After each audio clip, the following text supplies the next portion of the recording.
नमस्कार, मैं हूं आनंद और आप देख रहे हैं जॉइन फॉर एजुकेशन।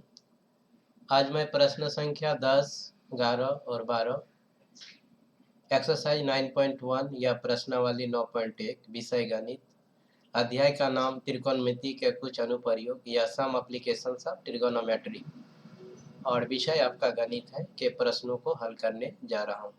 आइए प्रश्न संख्या 10 को पढ़ते हैं, पढ़ने के बाद समझते हैं और इससे संबंधित एक रिलेवेंट फिगर ड्रॉ करते हैं और ड्रॉ करने के बाद इस प्रश्न को हल करते हैं।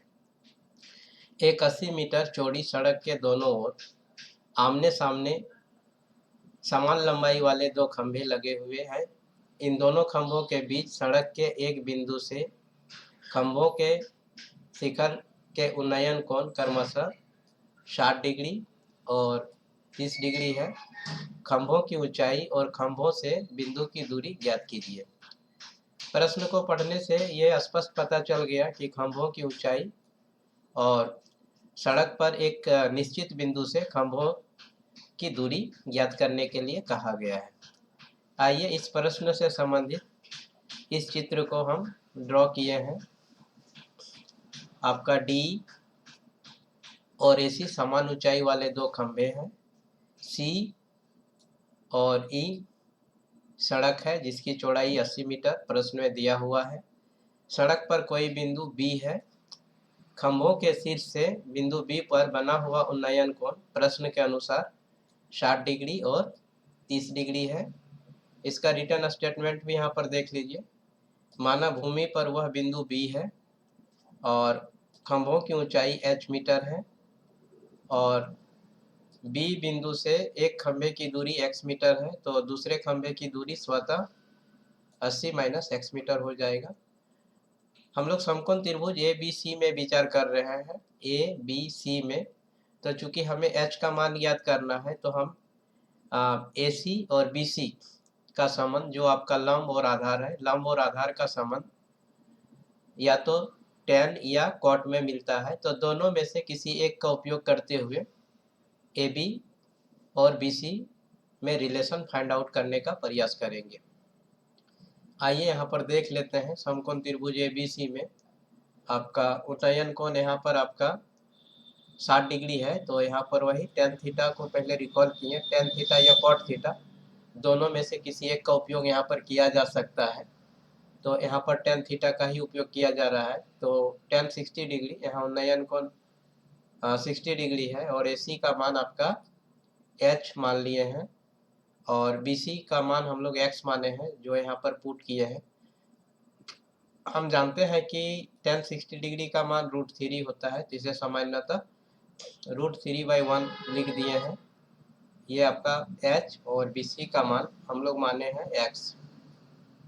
तो यहाँ पर x after the cross multiplication यहाँ पर x इक्वल टू हम लोग को मिल जा रहा है h/√3 और इसे समीकरण नंबर 1 मान लिया। अब हम लोग दूसरे समकोण त्रिभुज BED में विचार कर रहे हैं और यहाँ पर भी हम लोग tan थीटा का ही उपयोग किए हैं। तो tan थीटा इक्वल टू लंब बटा आधार होता है, तो यहाँ लंब के जगह में D और आधार के जगह में BE है और यहाँ थीटा जो है आपका उन्नयन कोण है। उन्नयन कोण आपका 30 डिग्री है, तो tan 30 डिग्री और DE का मान आपका h है और BE का मान ऑटोमेटिक आपका 80 माइनस x हो जाएगा, जो आपका सेकेंड स्टेप में यहाँ पर लिखे हुए हैं। tan 30 डिग्री का मान 1/√3 होता है, इसी को यहाँ पर लिखा गया है। आफ्टर क्रॉस मल्टीप्लीकेशन अगर 1 को 80 माइनस x से मल्टीप्लाई करते हैं तो 80 माइनस x हो जाएगा और h को √3 से मल्टीप्लाई करेंगे तो h √3 हो जाएगा। अब समीकरण नंबर 1 से यहाँ पर देखिए x इक्वल टू h/√3 है, तो हम लोग यहाँ पर x का वैल्यू पुट अप करेंगे इस स्टेप में। तो ये स्टेप मेरा हो जाएगा 80 और x के जगह पर h/√3 equal to right hand side में हमारा h√3 था, उस h√3 को यहाँ लिख दिए हैं। यहाँ से हम लोग √3 जो है एलसीएम लिए हैं, या फिर सबसे पहले हम लोग ये किए कि माइनस h√3 को राइट हैंड साइड में मूव करवा दिए, तो लेफ्ट हैंड साइड में मेरा 80 बच गया जो यहाँ पर लिख दिए। तो h√3 और ये h/√3 जब राइट हैंड साइड में मूव करेगा तो माइनस आपका प्लस में आ जाएगा। अब हम लोग यहाँ √3 जो है एलसीएम ले लिए हैं, और एलसीएम लेने के बाद √3 इंटू √3 किया तो 3h हो गया, और ये आपका प्लस h हो गया equal to 80। Hope that there is no problem to understand this step. इस स्टेप को समझने में कोई दिक्कत नहीं हुआ होगा, because we are the student of class 10, हम लोग कक्षा 10 के विद्यार्थी हैं। अब 3h plus 4h 3h plus h equal to आपका हो गया 4h बाई √3 इक्वल टू 80। यहाँ आपका 4h इक्वल टू इस स्टेप में 80 √3 हो गया, और h इक्वल टू आपका हो गया 80 √3 बाई 4, और 4 से जब आपको 80 को कैंसल आउट किया तो हमारा मिल गया 20, और ये h इक्वल टू हो गया आपका 20 √3, अर्थात खंभों की ऊंचाई आपका 20 √3 मीटर हो जाएगा। अब हम लोग यहाँ पर x का वैल्यू फाइंड आउट करेंगे, तो समीकरण नंबर 1 में h का मान हम लोग रख देते हैं। तो x equal to h by √3 है, h का वैल्यू यहाँ पुट कर दिए 20 √3 बाई √3, ये √3 जब आपका कैंसल्ड आउट हो जाएगा तो ये आपका x इक्वल टू 20 मीटर हो जाएगा, अर्थात यहाँ खंभों की ऊंचाई हो जाएगा 20 √3 मीटर, और बिंदु से खंभों की दूरी, एक खंभे की दूरी 20 मीटर हो जाएगा और दूसरे खंभे की दूरी 80 माइनस 20 इक्वल टू 60 मीटर हो जाएगा। इस तरह से this is the required answer of this question. इस क्वेश्चन का अभिष्ट उत्तर ये हो जाएगा, खंभे की ऊंचाई 20 √3 मीटर, पहले खंभे से उस बिंदु की दूरी 20 मीटर और दूसरे खंभे से उस बिंदु की दूरी आपका 60 metre. Hope that there is no problem to understand the solution of this question. आशा करते हैं कि इस प्रश्न के हल को समझने में कोई दिक्कत नहीं हुआ होगा।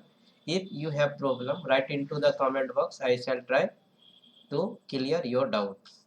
आप को यदि कोई संदेह या कोई डाउट रह गया है तो आप कमेंट बॉक्स में लिखिए, आपके डाउट को क्लियर करने का हम प्रयास करेंगे। आइए प्रश्न संख्या 11 या 11 को देख लेते हैं, पहले इसको पढ़ लेते हैं। एक नहर के तट पर एक टीवी टावर ऊर्ध्वाधर खड़ा है। टावर के ठीक सामने दूसरे तट के एक अन्य बिंदु से टावर के शिखर का उन्नयन कोण आपका 60 डिग्री है। इसी तट पर इस बिंदु से 20 मीटर दूर और इस बिंदु को मीनार के पाद से मिलाने वाली रेखा पर स्थित एक अन्य बिंदु से टावर के शिखर का उन्नयन कोण आपका 30 डिग्री है। टावर की ऊंचाई और नहर की चौड़ाई ज्ञात कीजिए। प्रश्न काफी आसान है, और जैक बोर्ड या सीबीएसई बोर्ड जो भी हो, दोनों ही बोर्ड में इस अध्याय से या इस चैप्टर से कम एक प्रश्न प्रत्येक वर्ष पूछा ही जाता है। आइए इस प्रश्न से संबंधित एक चित्र यहाँ पर ड्रॉ कर लिए हैं। ये देखिए आपका टावर है, और टावर की ऊंचाई आपका हम लोग h सपोज कर लिए हैं, और टावर के शिखर से बिंदु C का उन्नयन कोण 60 डिग्री है, और टावर से बिंदु D का उन्नयन कोण आपका 30 डिग्री है, और C और D के बीच की दूरी 20 मीटर ये दिया हुआ है। माना कि नहर की चौड़ाई आपका BC बराबर हम लोग इसको x सपोज कर लिए हैं, और इसको इस प्रश्न में पूछा गया है कि नहर की चौड़ाई और आपका टावर की ऊंचाई या मीनार की ऊंचाई कितना है उसे ज्ञात करने के लिए बोला गया है। तो एक बार हम लोग समकोण त्रिभुज आपका ABC में और एक बार ABD में विचार कर लेंगे, और विचार करने के बाद ऑटोमेटिक ये दोनों प्रश्नों का हल हम लोगों को मिल जाएगा।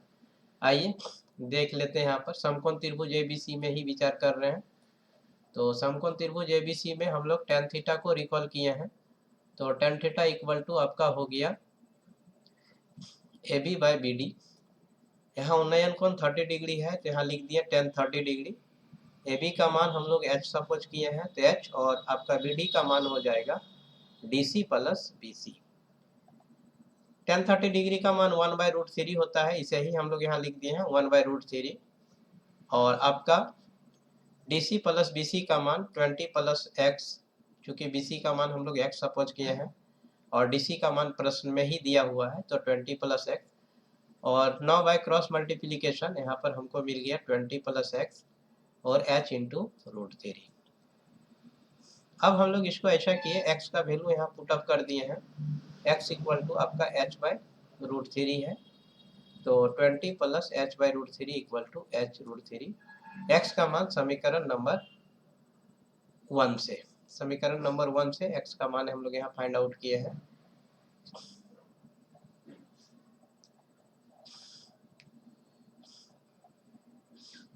तो आपका यहाँ 20 h/√3 जो है राइट हैंड साइड में आपका मूव किया, तो 20 इक्वल टू हो जाएगा आपका h√3 minus h/√3।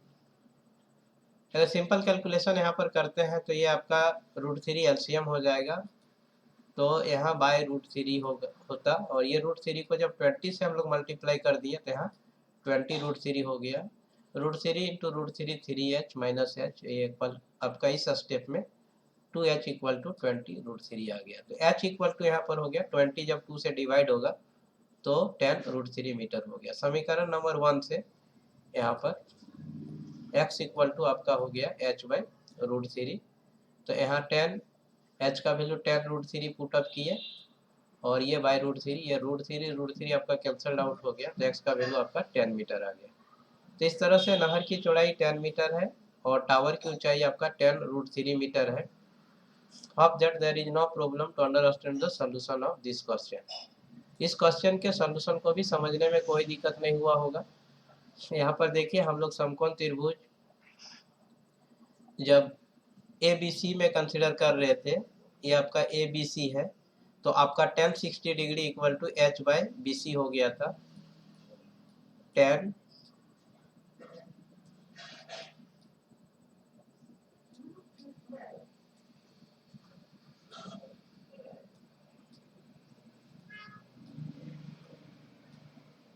tan 60 degree equal to h/x, और यहीं से हम लोग को x का जो वैल्यू आया था, tan 60 डिग्री का वैल्यू आपका √3 होता है, तो x इक्वल टू आपका आ गया था h/√3, और इसी को हम लोग समीकरण नंबर 1 सपोज कर लिए थे। उसके बाद हम लोग समकोण त्रिभुज आपका ABD में कंसिडर किए थे, आपका यहाँ पर इस समकोण त्रिभुज में ABD में, तो ABD में जब हम लोग कंसिडर किए थे तो हमको tan theta equal to AB/BD लिखे थे, AB और ये आपका D। आइए अब हम लोग प्रश्न संख्या 12 को देख लेते हैं। ये आपका प्रश्न संख्या 12 है, पहले इसको पढ़ते हैं। 7 मीटर ऊंचे भवन के शिखर से एक केबल टावर के शिखर का उन्नयन कोण आपका 60 डिग्री है, और इसके पाद का अवनमन कोण 45 डिग्री है। टावर की ऊंचाई ज्ञात कीजिए। 7 मीटर ऊंचे भवन से के शिखर से एक केबल टावर को, उसके पाद को देखा जा रहा है और उसके शिखर को देखा जा रहा है। जब पाद को देखा जाएगा तो वहां पर अवनमन कोण होगा, और जब शिखर को देखा जाएगा तो वहां पर उन्नयन कोण होगा। इससे संबंधित देखिए रिलेवेंट फिगर यही है। ये आपका टावर है, ये आपका भवन है। जब ऊपर की ओर देखा गया तो उन्नयन कोण आपका 60 डिग्री है, जब नीचे की ओर देखा गया तो अवनमन कोण 45 डिग्री है प्रश्न के आधार पर। और पूरे टावर की ऊंचाई हम लोग सपोज कर लिए हैं h मीटर, चूंकि ये आपका ऊंचाई जो है भवन की ऊंचाई के बराबर हो जाएगा, तो ये 7 मीटर है, तो यहाँ पर हो जाएगा h-7 मीटर। एक बार हम लोग कंसिडर कर लेंगे समकोण त्रिभुज ABE में, इस समकोण त्रिभुज में, और एक बार हम लोग कंसिडर कर लेंगे समकोण त्रिभुज CDE में। आइए एक एक करके दोनों समकोण त्रिभुज में वैल्यू पुट करते हुए इसको हल करते हैं, और हल करने के बाद हमको इस प्रश्न का उत्तर या हल मिल जाएगा। देखिए, माना कि टावर की ऊंचाई हम लोग h मीटर सपोज कर लिए हैं, और प्रश्न से ही भवन की ऊंचाई D बराबर 7 मीटर दिया हुआ है।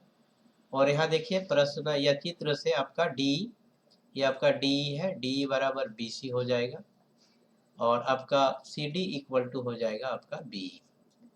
यहाँ पर जब हम लोग देखते हैं तो समकोण त्रिभुज EDC में हो जाएगा मेरा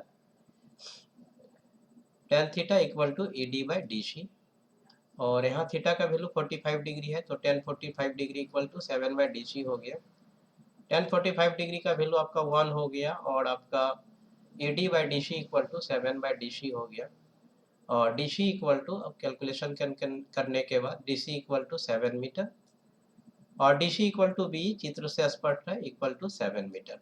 अब हम लोग समकोण त्रिभुज ए बी ई में कंसिडर कर लिए, तो tan थीटा इक्वल टू यहाँ पर हो जाएगा ए बी बाई बी, और थीटा का वैल्यू 60 डिग्री है, तो tan 60 डिग्री इक्वल टू हो जाएगा ए बी का वैल्यू आपका h-7, ऑलरेडी यहाँ पर हम लोग कंसिडर कर लिए थे चित्र में ही, और tan 60 डिग्री का वैल्यू √3 होता है। क्रॉस मल्टीप्लीकेशन के बाद ये h-7 इक्वल टू 7√3 हो गया, और h इक्वल टू आपका हो गया -7, राइट हैंड साइड में मूव किया तो प्लस में आ गया, तो 7√3 प्लस 7, यहाँ से हम लोग 7 कॉमन ले लिए तो √3 + 1, ये आपका टावर की ऊंचाई हो गया। इसी को इस प्रश्न में पूछा गया था, तो hope that there is no problem to understand the solution of question number 12। तो today I have solved question number 10, 11 and 12। आज हमने प्रश्न संख्या 10, 11, 12 को हल किए हैं। मेरा पहला वीडियो लेक्चर इसी प्रश्नावली या एक्सरसाइज से संबंधित है, जिसमें हम प्रश्न संख्या 1 से लेकर के 9 तक का प्रश्नों को हल कर चुके हैं लगभग 2 वीडियो लेक्चर में। ये मेरा इस प्रश्नावली से संबंधित तीसरा वीडियो लेक्चर है। चौथा वीडियो लेक्चर में इस प्रश्न के या प्रश्नावली के सभी प्रश्नों को मैं हल कर दूंगा। तब तक के लिए आप सबों से मैं विदा चाहता हूं, और आप इस प्रश्न के हल के अंतिम स्टेप तक बने हुए रहे, इसके लिए बहुत बहुत धन्यवाद। Thank you very much to stay with me till the last solution of this question, and hope that this video lecture or solution will be useful to the students who are studying in class 10. If you think that this is useful, then please do share rest other students of your surrounding. Thank you very much to stay with me till the last details or till the last step solution of question number 10 to 12. Thank you very much.